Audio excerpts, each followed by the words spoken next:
Ngayon, magre-reveal tayo man ng ano, ng yung new member ng pamilya, sa yung bagong miyembro sa pamilya natin. Masaya ka ba? Oo naman. Bakit parang stress na stress ka? Araw-araw ka naman na naliligo, araw-araw ka naman na nagtitinda sa labas. Bakit parang stress ka? Do you have a problem? Wala. Okay. Wala. Tulong mo lang.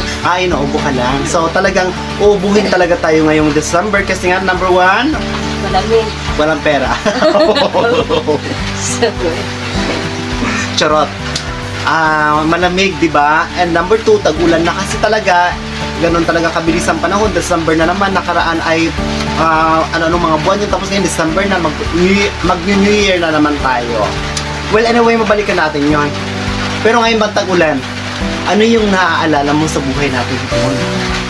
Yung wala tayong kain. Aside from wala tayong makain, what do you remember? Ano? Dati, yung hirap tayo, tapos kahit na ulan. Nakakaloka? Hindi mo na ba maalala kung ano tayo dati? Siyempre mahirap. Okay, kasi ako yung pagkakaalala ko dati kapag ganito umulan, maaga pa akong umalis ng bahay, guys. Alas 4 pa lang, guys, umaalis na ako ng aming bahay.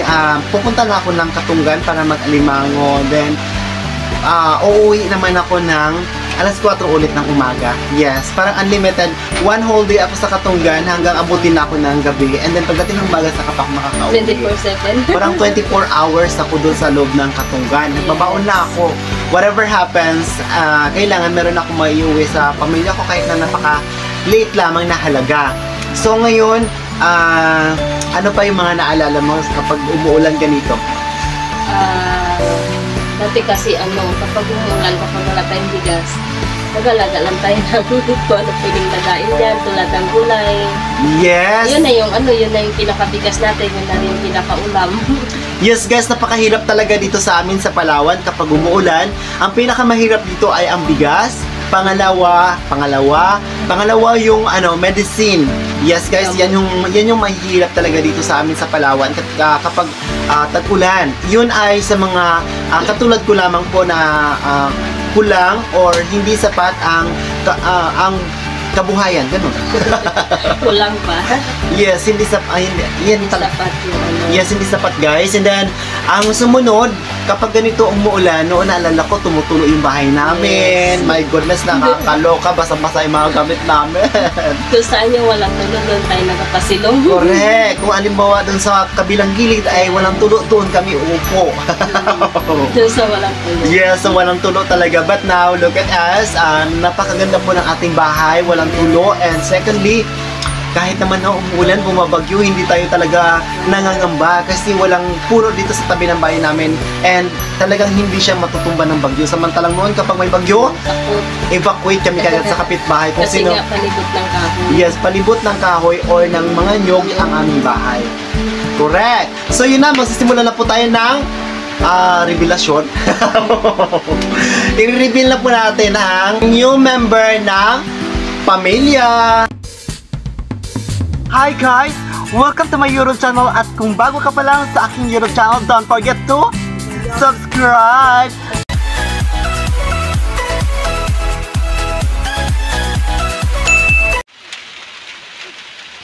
Hi guys! Good morning and good day! So for today's video,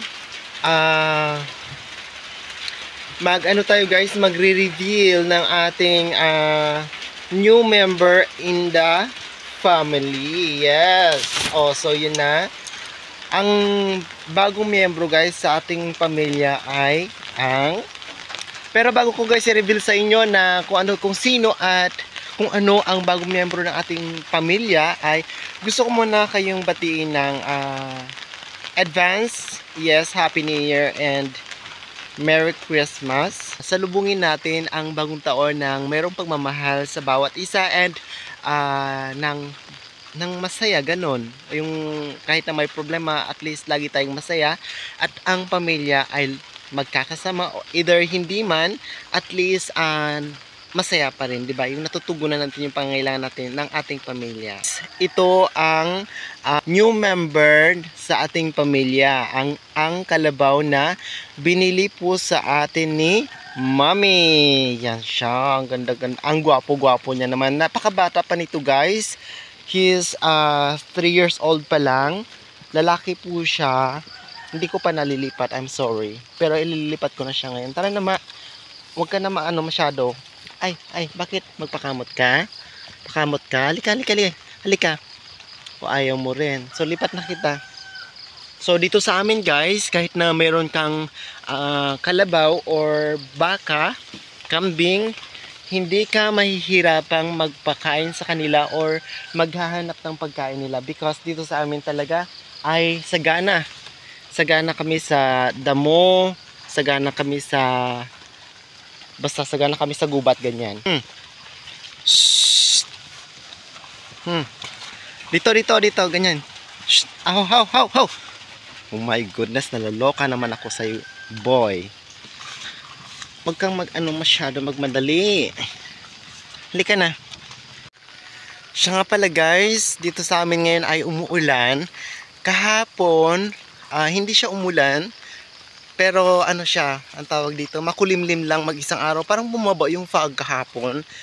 Well, masayang-masaya ako, guys, kung ano man yung narating natin sa buhay, 'di ba? Naluloka naman ako yung hindi ka naman nangarap pero natupad, kasi ano bang ipapangarap mo kung wala naman, 'di ba?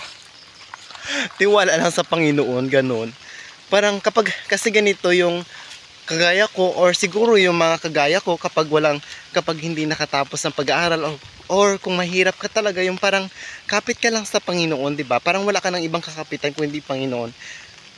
Well, kung mahirap talaga tayo, guys, sometimes hindi ko naman masisi yung iba na sabi nila na kumakapit sa patalim.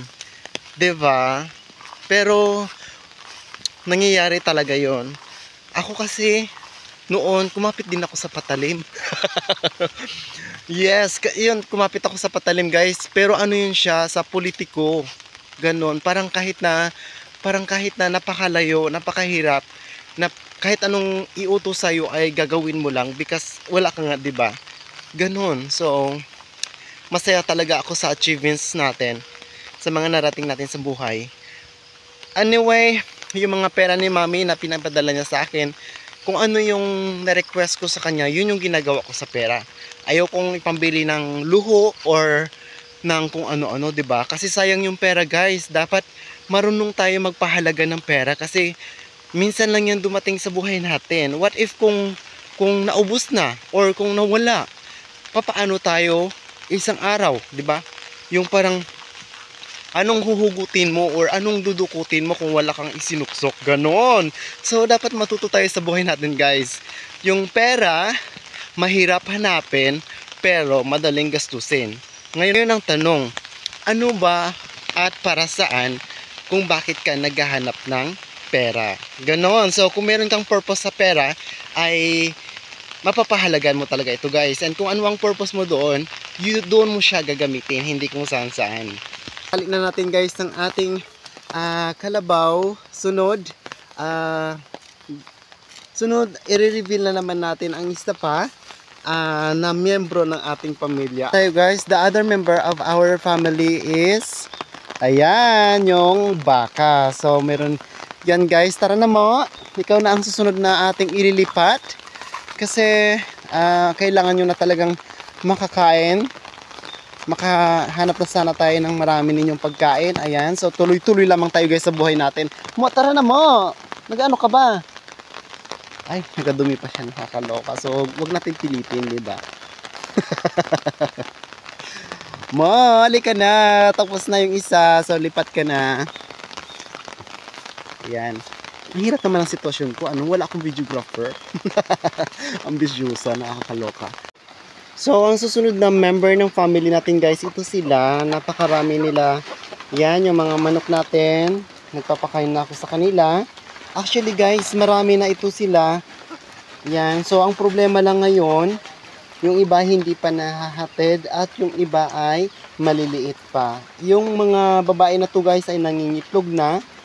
Hindi ko na ipapakita sa inyo kasi nga umuulan and mahirap pumasok dito sa loob ng kulungan. Pinapakain ko nga pala sa kanila guys sa feeds. Pero syempre may panlaban talaga sila sa sakit. Ayan, so kukunan muna natin sila ng tubig. Again guys, maraming salamat sa inyong panunood, sa walang sawang pagsuporta. Ayan, hindi ko talaga mababayaran yung inyong pagsuporta sa akin. Maraming salamat sa inyo.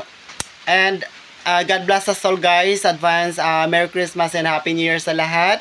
And kung bago pa lang po kayo sa aking YouTube channel, huwag nyo nang kalimutang dutin ang subscribe. Bye guys. Thank you.